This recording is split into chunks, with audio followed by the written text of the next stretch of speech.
Nakita nyo yung pattern ng budol? Okay? So, hindi nila madideliver kasi up to this date, only 140,000 na daw kaya nilang itayo. Ang layo po ng 140,000. Okay? Sa 1 million. Ang layo-layo sa ipinangako. Kung sasabihin mo pa siguro na 740,000, medyo malapit dun sa target na 1 million pabahay. Kasi wala naman talaga sa puso nilang kadiliman na bibigyan po kayo ng mga pabahay. Why? Pakinggan nyo to. Okay? Ano ba title natin? Mga mahihirap, itatapon o tinapon ni Acuzar at Marcos Bangag. Alam mo ang tao, okay? Ito na research natin to. Nagulat ako sa sinabi. First time ko to narinig. At talagang nadudurog ang puso ko para sa inyo. During the budget hearing last year pala, sinabi nitong mukhang tuko na si Acuzar. Okay? Mukhang tuko, ganon. Na bakit ganyan na? Kayo na magdesisyon, mga kababayan. Kayo na ang magdesisyon. Okay, here. Unang programa, yung mahihirap, tinatapo natin sa OPCT. Diba? Relocation site. Diba? Para mabigyan ng murang pabahay. Okay, ulitin ko ha. Pakinggan ko. Ang tinatapon nila ang mga mahihirap sa OPCT. Ibig sabihin, sa mga bundok ng resources, walang trabaho. Listen to this. Yung mahihirap, tinatapo natin sa OPCT. Diba? Relocation site. Diba? Para mabigyan ng murang pabahay. Apo, ito ang nangyayari po ngayon. Ang nangyayari po ngayon. Sugutin natin. Inawat siya. Sorry po. Nire-relocate po natin sa ibang lugar yung mahihirap. Okay. Nakita nyo? Sabi niya, ang mahihirap, itinatapon natin sa off-site. Yun, during that budget hearing, may nag-correct sa kanya, hindi lang audible, na parang ganon, itatapon nyo na lang ang mahihirap. Ano pong ibig sabihin yan? Hindi yan slip of the tongue. Subconsciously, itong baka ng Genemes na si Acuzar, sa utos ni Bangag, yung mga pabahay, yung mga mahihirap, ang trato sa inyo ay isang dumi na itatapo na lang sa off-city. Gaano kasakit sa inyong mga palangga na mahihirap na umaasa na kalingain ng gobyerno? Pakinggan nyo ulit. Dahil hindi tayo nagpi-fake news dito, mga kababayan. Pakinggan nyo. Para namnamin nyo yung sakit, hapdi ng pangbababoy sa inyo. Kung hindi pa kayo magigising, edi, pagpatrato kayo na parang dumi. Listen. Ang nangyayari po ngayon. Hindi. Bali. Okay. Nangyayari po. Bali. Yung mahihirap, tinatapo natin sa OPCT. Diba? Relocation site. Okay? Ang mahihirap, tinatapon. Ganon, mga kababayan, ang trato sa inyo. Tinatapon kayo. Kaya, di ba po, pag kayo ay nare-relocate, the right word is relocation, kaya kinorek siya. Kasi kung mahal mo ang Pilipino, never ever mong sasabihin ang mga mahirap ay itatapon mo lang. Di ba? I-relocate mo, bibigyan mo ng magandang programa. Ang tingin sa inyo, mga kababayan, ay isang basura na itatapon kayo sa mga bundok ng tralala, doon sa sinasabi niyang off-city, kung saan man yon, kasi ang tingin po sa inyo ay isang dumi sa lipunan. Kaya tinatapon kayo. Itong statement niya, coming dito sa kanyang pusong itim. Sabi ko nga, subconsciously, nadudulas ang bibig kasi nakaprogram sa utak nitong Tukuzar, may nag-comment dyan kanina, na ang mga mahihirap ay tinatapon lang. Sino nag-appoint nito? Kunin nyo to, ilalagay natin to sa reel mamaya. Si Bangag Jr. Yan din ang tingin sa inyo. Kung ako ang nag-appoint dito, The moment na sinabi niya na ang mahirap ay itatapon namin, tatanggalin ko lahat yan. Nasaan ang pagmamahal niya sa mahihirap? Wala. Una, itatapon kayo. Then, yung pangako sa inyo, kaya siya nandyan sa housing, 1 million na bahay every year. Wala. Sabi nga, 140 lang daw matatayo nila. Up to this day, 2 years na. Papayag pa rin ba kayo mga kababayan?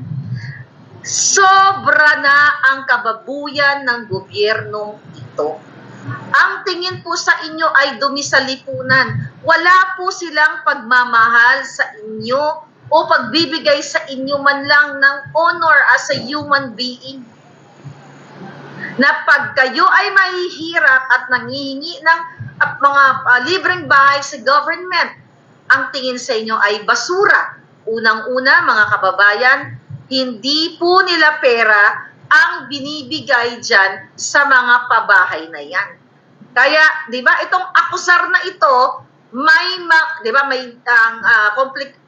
conflict of interest. Sinabi ko na sa inyo last year na hindi dapat ina-appoint ang taong ito na ang business ay building houses or as a builder, konektado ang kanyang negosyo o komplikado dahil yung mga construction building dadaan sa mga opisina niya o sa opisina niya.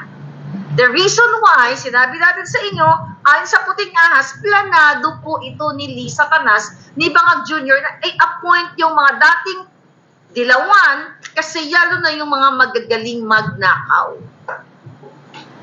Multi-billion. Okay, 2022, yung half ng budget na yun from Pangulong Duterte, nasa kanila pa. Siyempre, di ba? 2022, 2023, 2024, wala silang na-achieve na 1 million na pabahay. At ang sabi pa po nila, mga kababayan, itatapon o tinatapon kayo. Kaming dito sa ngangabels niya, na itatapon kayo. Ganon kayong mga milyon-milyong Pilipino, itatapon lang po kayo. Tama ba na ang tingin natin sa ating mga kababayan dahil sila ay salat sa yaman o hindi pinagpala na napunta sa ganyang sitwasyon ay tatratuhin mo na lang na mga basura? The fact na itong mga taong ito ay ang tunay na basura kasi sila yung nagnanakaw ng pera ninyo. Sila ang nagnanakaw ng kaba ng bayan. Sabi ni Farma Maraga, maganda to, bataan. Mga kababayan, walang pupunta sa Las Casas de Acuzar. Exactly. Huwag nyo nang suportahan yan. I-boycott nyo yan. Huwag na huwag kayong yung lugar na yung ng mga Diablo. Ganon ang tingin sa inyo, mga palangga. Kailangan pa ba akong tumambling para magniwala kayo? Ganon din po ang tingin sa mga men and women in uniform sa lahat ng Pilipino na pambigas nyo na lang, kawaton pa ng PNP chief, kawaton pa ni Lisa, kawaton pa nilang lahat. Sir, mga religious leaders, the religious parishioners, eto po ang tingin sa inyo. Tinatapon kayo. Kung kayo ba ay sa ganyang sitwasyon, masarap ba pakinggan na itatapon kayo? Tinatapon lang namin yan eh. You know, yung mga mahirap, itatapon ko lang yan. Let's say kung ako magsalita niyan, tatapon ko lang yan sila dun sa mga offsites o mga bundok ng hibok-hibok. Ganon, mga kababayan. Ito po ngayon ang tinatahak ninyong bangag na gobyerno. The fact na hindi nila ma-deliver yung 1 million a year, this is budol bangag administration. Nasaan yung multi-billion na budget? 2023, 2024, 5.4 billion. Magkano lang? Ang sabi niya sa interview niya, I think, worth 190,000 more or less yung budget dun sa bahay na yun. Do the math. Can you tulungan niyo ako, mga palangga. 190,000 times, 140,000 times 190.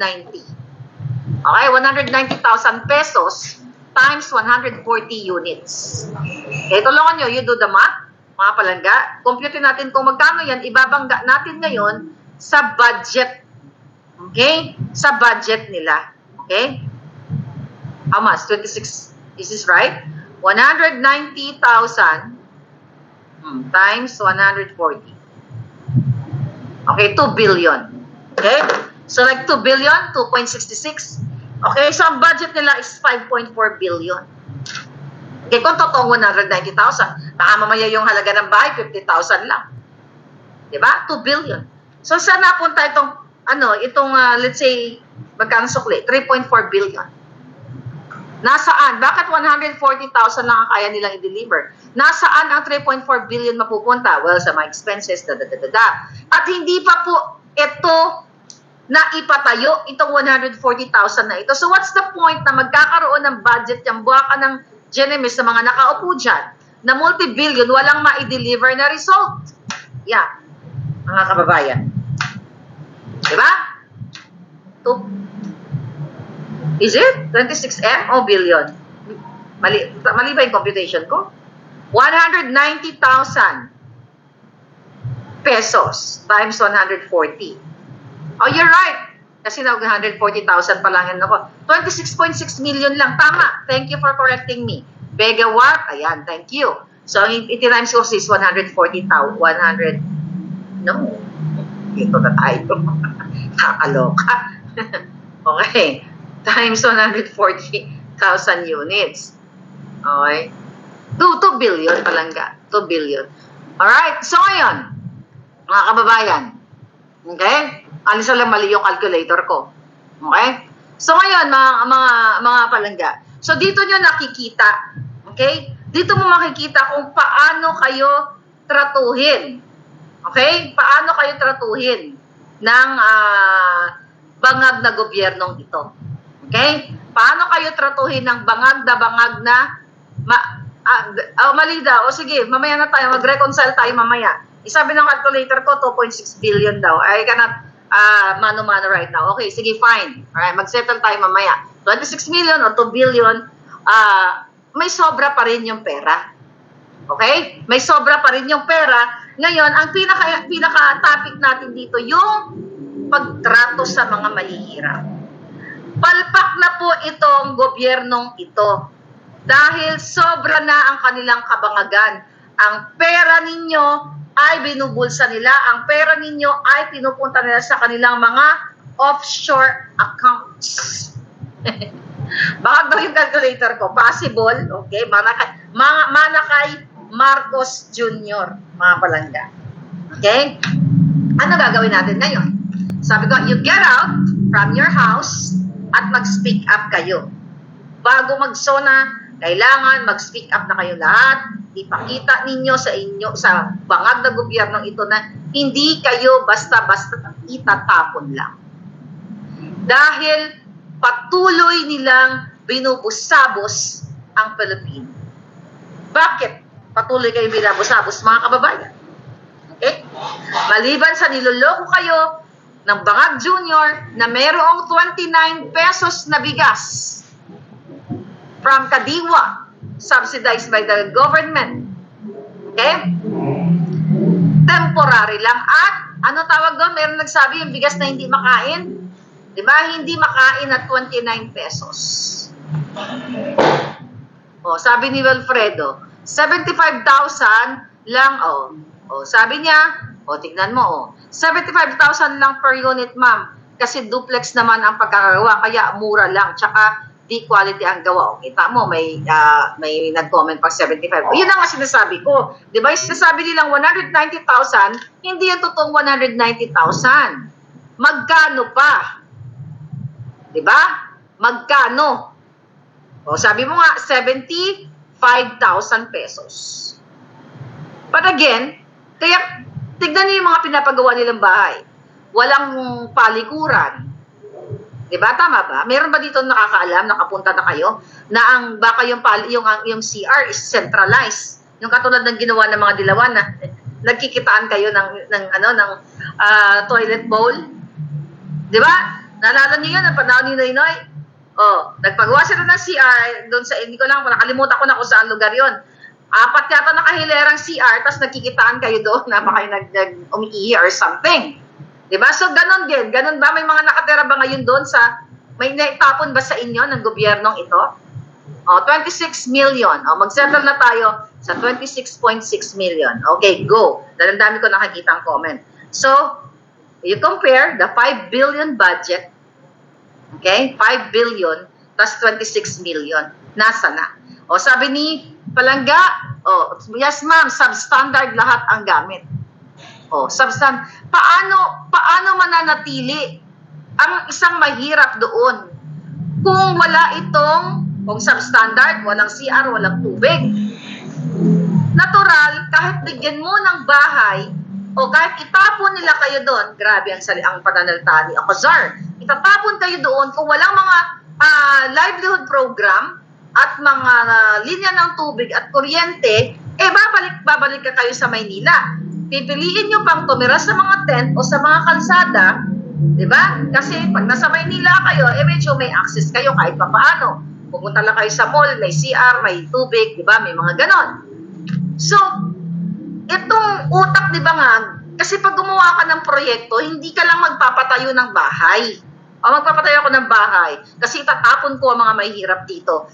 Titignan mo, ano ba yung maibibigay mong programa sa kanila? Di ba? Ano ang programang maibibigay sa kanila? Trabaho, let's say, kunyari, i-relocate mo sila kung saan merong mga factory, pagawaan ng ganito, pagawaan ng ganyan, makikipag-tie up ka sa mga factory kasi para mabigyan mo ng livelihood program. Tama ba? Oo, magagaling sa mathematics ito. Thank you mga palangga. See, yan yung, yan. Ha? 26, yan daw, yan. Billion daw. Magkakaya tayo. Sige, mag-compute na ako di mano-mano. Alright, yan. Anyway, sige, let's settle that later, mga kababayan. Sabi ni Cosme, masarap itapon itong si Akuzar. Alright? Teka, meron lang akong itatapon. Dali, tapon natin to. Tapon kita. Yan, tinapon na kita. Sorry ka na lang. Tinapon ka na. Okay, so ngayon mga kababayan, what else?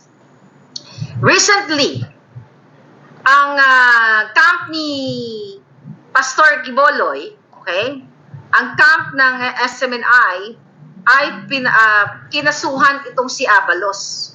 Okay? Kinasuhan si Marbil, kinasuhan ang mga matataas na general dahil sa kanilang pagpapatupad ng illegal na paghuli sa mga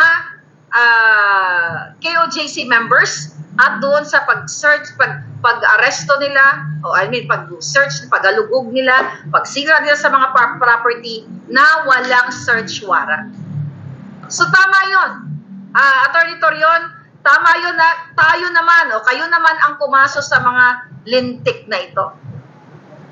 Dapat silang managot sa batas sa lahat ng panggigipit nila, pang-aabuso nila sa ating mga kababayan, ay sa ating mga kawawang miyembro nga nitong ng KOJC.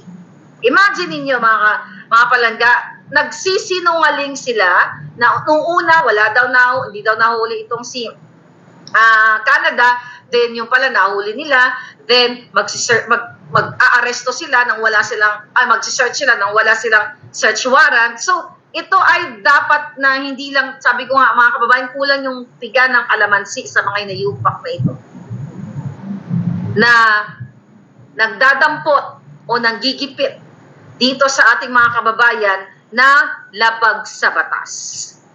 So ito ay dapat nating tutukan at sana talagang mapanagot itong si Abalos, itong si Marbil, lahat sila mapanagot dahil sobra na po ang kawalanghiyaan again ng bangag na gobyernong ito. Ayaw tayong tantanan, ayaw kayong tantanan. Lahat ng mga magsasalita, lahat ng mga magkikriticize ay kanilang what?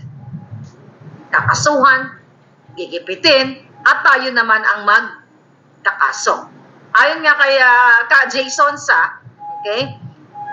Sabi niya, KOJC filed homicide, physical, psychological, and mental injuries and damage to properties complaints against Interior Benhur Abalos, PNP Chief Marbil RPO 11 Director Aligre Martinez and several other police officers of PNP, SAF, and CIDG in connection with the deadly and illegal raids on KOJC properties on June 10, 2024. Okay? Pero, yun nga, nakita niyo yung pangaharas sila. Pero, alam naman natin na kaya nilang distrong ka rin ang batas. Kaya ni Lisa Bilin ang mga judge. Paano wala nga tayong kakampi? Dahil mismo si Bonjing Remulla sa Department of Justice, mga kababayan, na isang bulati na lang hindi pumipirma, hirap na huminga, kumakapit tuko pa rin. Na hindi umaalis sa pwesto. Kasi nga meron pa silang mga transaksyones. Mamamatay na lang, bulak na lang ang kailangan, lipstick na lang ang kulang ni Boying, ayaw pa rin bitawan, di ba? Kasi ayon sa ating source, si Dilima nga daw, di umano ang ipapalit dyan sa kanya. Pero ayaw pa rin bumitaw ni Bonjing. Kasi nga meron pang mga transactionist yan sila nila, Lisa Bangag, Bartek. So ngayon, tama lang itong kasuhan, pero ang pinakamagandang pwede nating gawin sa mga bangag ay tanggalin sa pamamagitan ng boses ng bayan. Okay? Sabi ni Glo Calizo, repent ka na, Boying. Ayun na nga eh. Matitigok na lang or pinahirapan na nga ng 4 months. Sinisingil na nga siya ng mga bulat. Sinisingil na nga siya ng karma. For 4 months niloko tayo. Niha, niho, wala tayong narinig. Nagpahinga, inaratay, sumusweldo sa kaba ng bayan. Ito ay isa sa mga pagsasamantala ng gobyernong ito, mga kababayan. Kaya wala tayong way wala na tayong ibang way para tanggalin ang mga bangag na yan, kundi lumabas kayo lahat sa inyong mga bahay, magbitbit kayo ng flag, okay, sa tamang panahon, at mag-speak up kayo. Kasi tinatapon na nga kayo eh. Di ba? Tinatapon na kayo ng bonggang-bongga. Sabi nga ni Musgood, people power na, nakakasuka na ang mga bangag na ito. Sabi ni Baby Faith, ano ba update na balita kay Remulla? Hindi ko napanood. Naghihingalo na palangga. Sabi ko nga, isang bulati na lang, hindi pumipirma. Okay, and now, moving forward. So nakatanggap ako ng mga galing sa inyo ng mga mensahe na ang sinasabi ng kampo ni, is it si Romualdez, na yung kampo nila, na si Inday, di ba, ay parang binabastos daw sila. Tama ba yun? Ano sinabi ng eksakto? Binabastos sila dahil hindi darating si Inday sa SONA. Bakit naman pambabastos yun? Di ba dapat matuwa kayo? Gusto nyo nga mag-resign si Inday sa DepEd. Pinagbigyan kayo. Di ba? Gusto nyo mag-resign. Alright? Pinagbigyan kayo.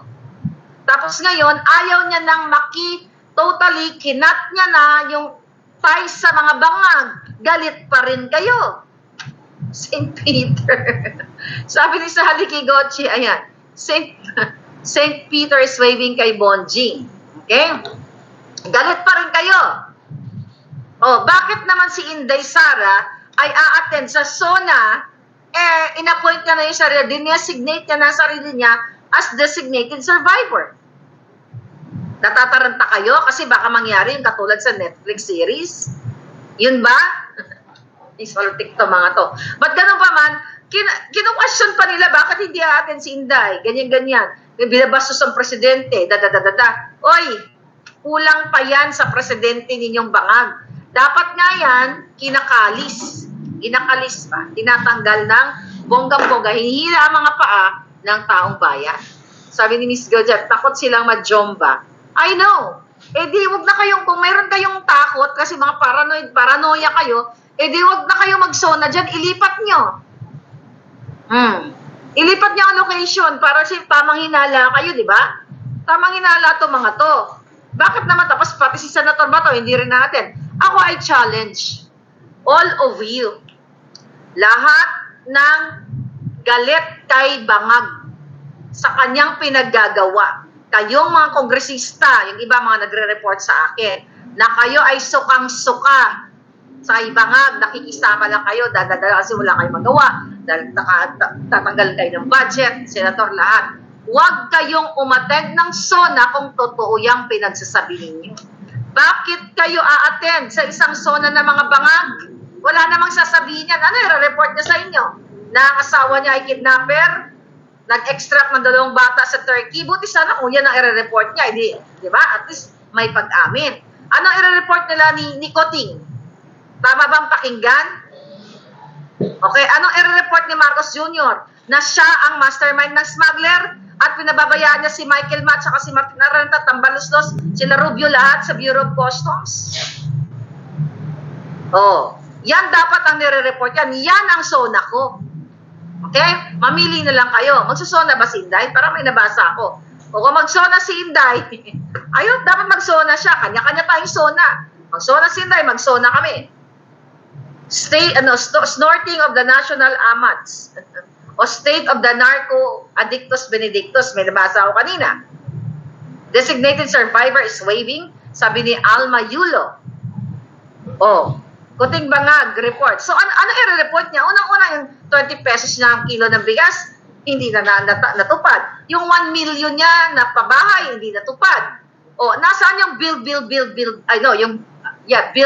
better eklabus niya? Wala.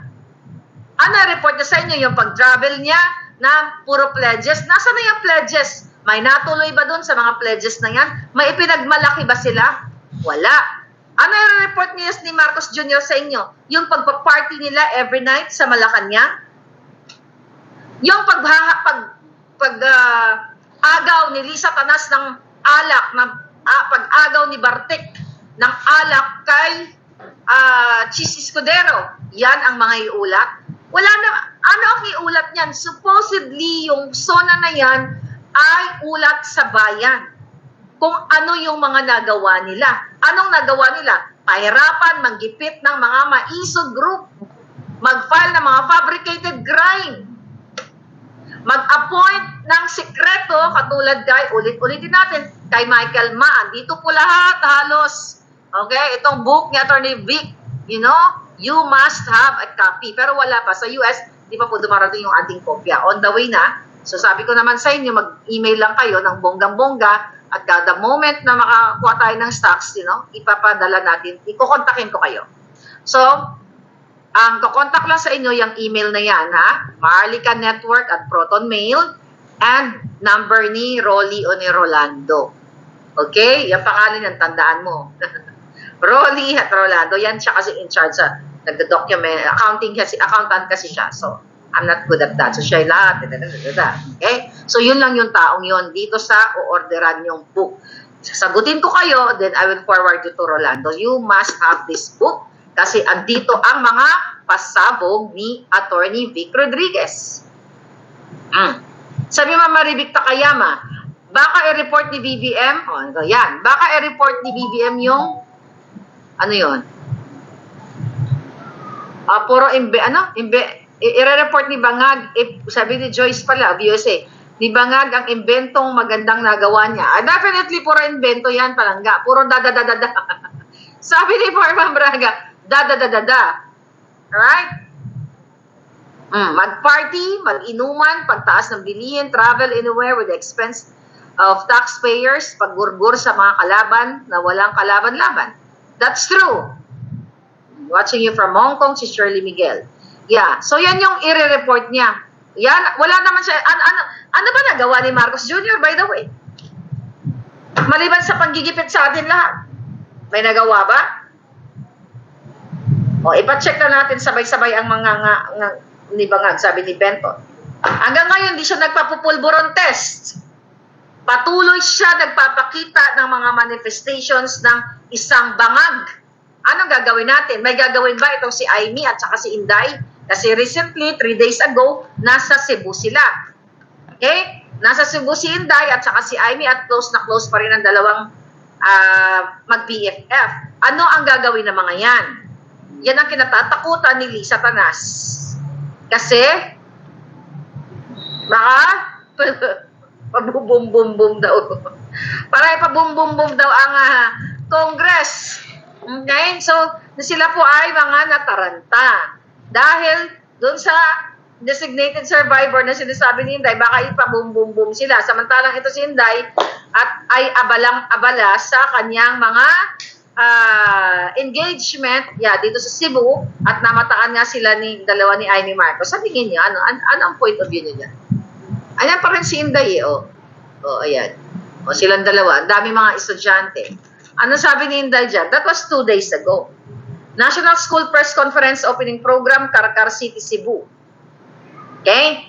So, ano tong event na to? Masaya akong makabalik sa Heritage City ng Cebu at makadalo sa pagtitipon natin mga Pilipinong mag-aaral na nangangarap na maging mga mamahayag kasama ang kanilang mga guro sa isa sa gawang National School Press Conference. Okay. Noong ika-8 ng Hulyo, School Press Conference pala sa Cebu. Nagbigay ako ng 2 paalala sa ating mga future award-winning journalist. Okay. Sa kanilang interes at karera sa pamamahayag. Sana hindi kayo tumagat ng mga payola, no? Yung mga future journalist. Una, huwag nilang pagaluin ang assumption at opinion.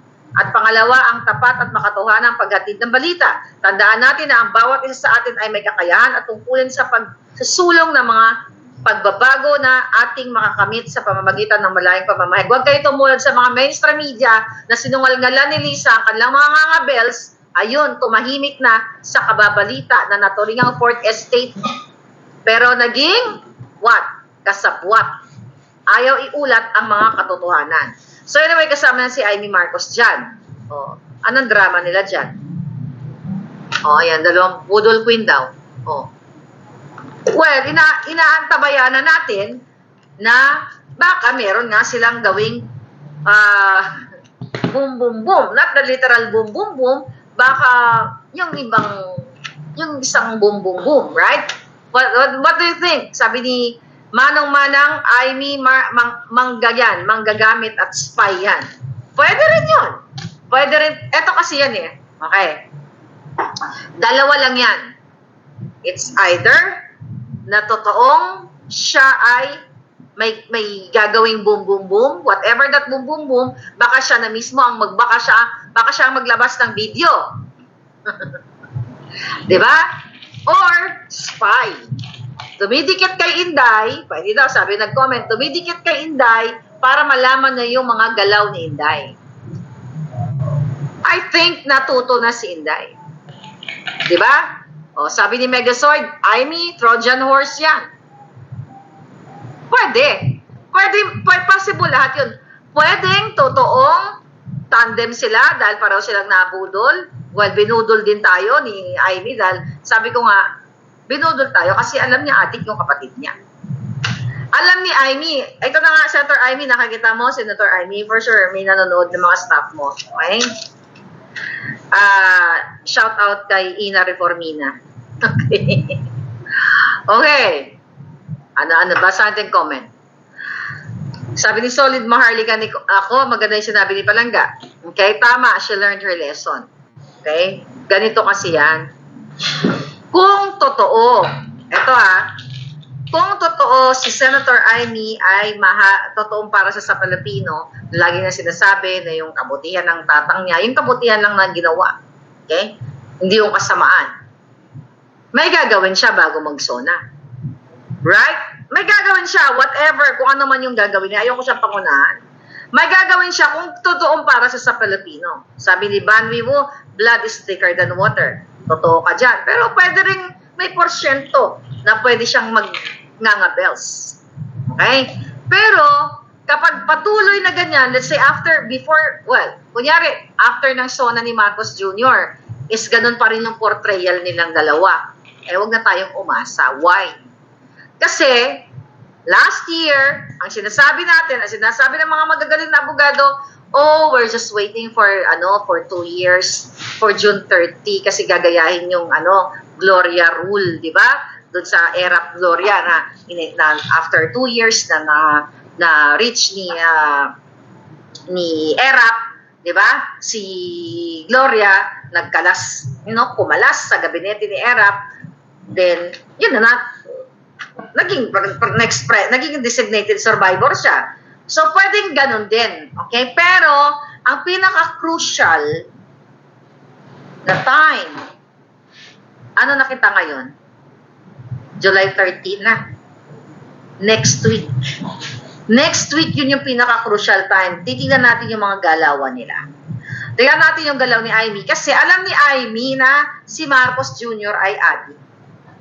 Alam ni Amy na nung namatay ang kanyang, naghihingalo ang kanyang tatang, Marcos Sr., si Bangag ay hindi mahagilap kasi nagbabangag-bangag. Diba? Sinabi ko sa inyo, ayon sa ating informasyon, few minutes na lang, nung few minutes na lang yung inilagi ni Marcos Sr. na buhay sa mundo, like 5 minutes siguro, so let's put it 10 minutes. Dumating siya na ang tatay niya ay kulay, para katulad daw ni Bonjing yung itsura.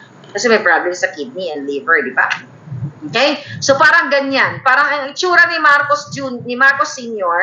nung huling minuto na lang niya sa mundong ito, katulad ni Bonjing. Then dumating si Marcos Jr. na nagpupungas-pungas na galing pa sa pagbabangag. Okay? Tama naman tayo. Hindi tayo nagtitiwala palangga. Sabi ni Ma'am Virginia, huwag na magtiwala. Hindi talaga tayo magtitiwala. Bakit tayo magtitiwala? Makikiramdam tayo. Diba? I'm telling you. Dahil magkasama pa sila, kung meron ditong unang magde-declare na huwag tayo magtiwala kay Amy, si Inday. Let's wait for that. Kasi sila naman ang mag-BFF. Siguro naman, hindi na siya magpapabudol muli. I don't know kung ano yung mga pinag-uusapan nila, di ba? Siyempre may mga internal yan, na pinag-uusapan sila. Ano ba tong kapatid mo? Masyado nang ikinakawawa yung mundo. Baka naman, Pilipinas, baka naman may ultimatum din si Inday. Baka mayroong, binibigyan ka ta, before SONA, pag wala kang gagawin, re-rest baka na kita. O for whatever reason. Kasi as long as, sabi ni Bentot, naintindihan ko kayong lahat. Di ako sure kung anong objective ni Senator Amy, sabi ni Bentot. Naintindihan ko lahat ng mga sentimiento ninyo. Okay, ano sabi niya? Ni Merly.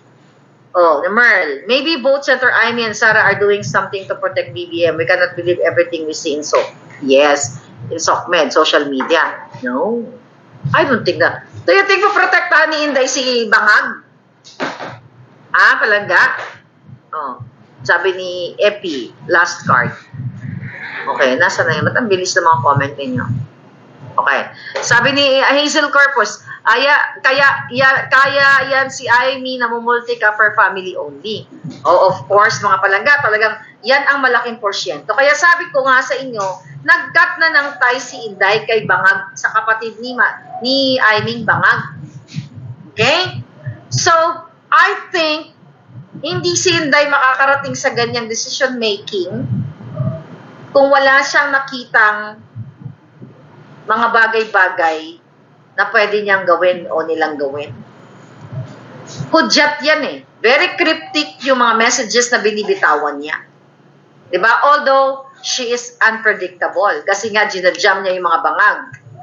Ini-etchos niya. Nag-start doon sa tatakbo yung tatay niya, silang magkakapatid sa Senado, nagwala ang mga hitad ng mga bangag. So, and now, etong statement niya na siya, ina-appoint niya yung sarili niya, o designate niya yung sarili niya as designated survivor, di ba? Hindi natin alam, baka hawak ni Inday ang mga... Kaya nga, ang mga bagag natatarantangan, hindi ba nakita niyo, nagpapalabas sila na mayroong, what do you call it, destabilization attempt kay Marcos Jr.? No! Kasi ang nag-destabilize, kasi once you say, di na-destabilize ang gobyerno, gagawa ka ng kaguluhan by using what? Illegal or force para manakit o manghila o whatever. Pero kung mag-speak up ang bayan, hindi po yan destabilization. Speak up din yan. Walang ibang nag-destabilize na Pilipinas kung di itong mga bangag na ito.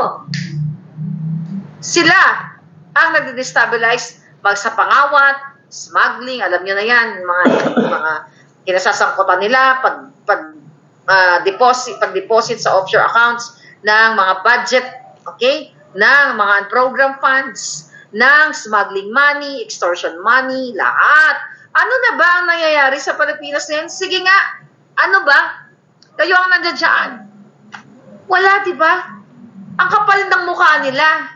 Nagko-concert pa para daw sa mga health workers or healthcare workers. Eh, sino ba ang nandoon sa concert?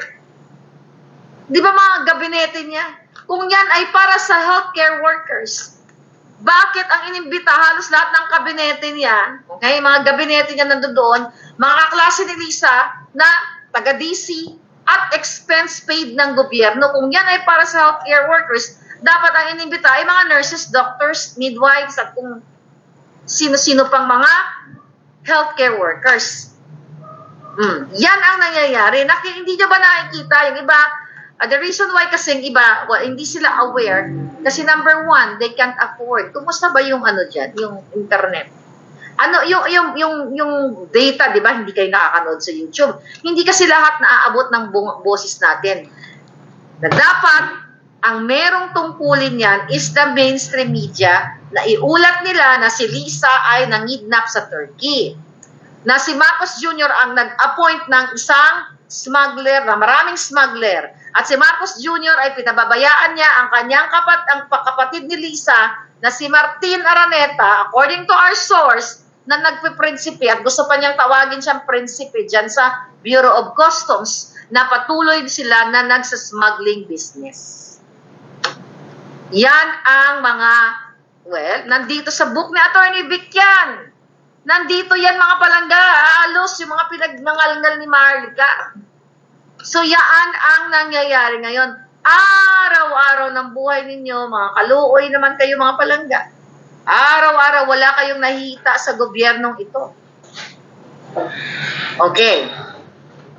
Mahina ang net ng Smart, sabi ni Sandy. Kaya hindi tayo naaabot sa mga kabukiran. You, mga OFW, kayo na ang magkwento sa inyong mga anak, sa inyong mga kapatid. Okay? Kayo na ang magkwento palangga sa kanila kung ano yung ginagawa ng Bangag Junior na ito. Diba? Araw-araw kayo, nag-uusap kayo, paano ba kayo ang yung pag-uusap ninyo sa inyong mga pamilya. So, ikwento ninyo. Ito, pag-usapan natin to. Ayan, 20 million ang budget sa SONA. Then 10,000 pesos per plate ang paglamon ng mga masisiba. Imagine ninyo, 20 million. Then 10,000 pesos per plate based dun sa report na nasinend sa atin kanina. 10,000 per plate, that's 200, almost 200, may get. Kulang-kulang $200. Okay? 10,000 pesos na lang. Kung na tayo convert sa dollar, kasi peso naman yan.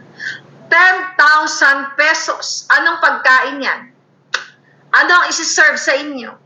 Diba? Noong panahon na ni Duterte, ang mga siniserve lang dyan, very payak. Nang pumunta nga ako dyan, ang sinerve sa akin is potsinta. No, not potsinta. Pichi-pichi. Okay? Magkano lang pichi-pichi, maganda lang yung presentation. Diba? Kung yung panahon ni Duterte ay gusto talagang lumustay, di sa mga ganun, bonggang-bongga, diba? Juice lang ang pinainom sa akin doon ng nag-aantay ako, pichi-pichi at saka juice. But it's okay, I was so happy. Pero dito, ngayon, 10,000 per plate at non-stop ang party nila every night. Diyan sa Malacanang, ginagawa nilang club. Ginagawa nilang what? Porn dyan sa gabi, di pa nga natin alam. Baka may mga porno pa dyan pagdating sa in the middle of the night. Kasi mga bangag sila. Yan ang trip ng mga addictus benedictus. Mag-hire ng mga naguhubad. Mag-hire ng mga addictus benedictus. Kasi nga, di ba, mismo may isang pokling dyan na for 20 years pala ay siya ang nagsusupply ng pulburon kay Bangag. According to my source. Namit ko siya sa Pilipinas ako. Ang nagsabi yan sa akin, yung isang designer. Okay? Isang designer na kamkamero. Okay?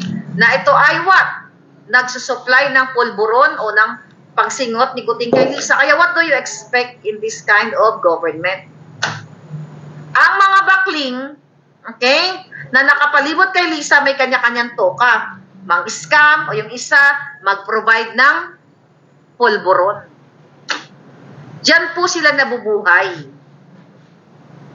Ngayon, habang sila ay nag-a-addict at nagpaparaos sa isa't isa o nag-orgy or whatever, kung ano man ang mga pinagagawa dyan, sa Malacanang, kayo ang nagsasakripisyo.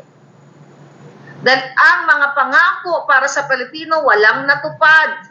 Bigas, pabahay, trabaho, murang bilihin, wala. Nada. Zero. Tumaas ang presyo ng crudo, which is normal lang yan kasi ano naman yan, worldwide naman yung pagtataas.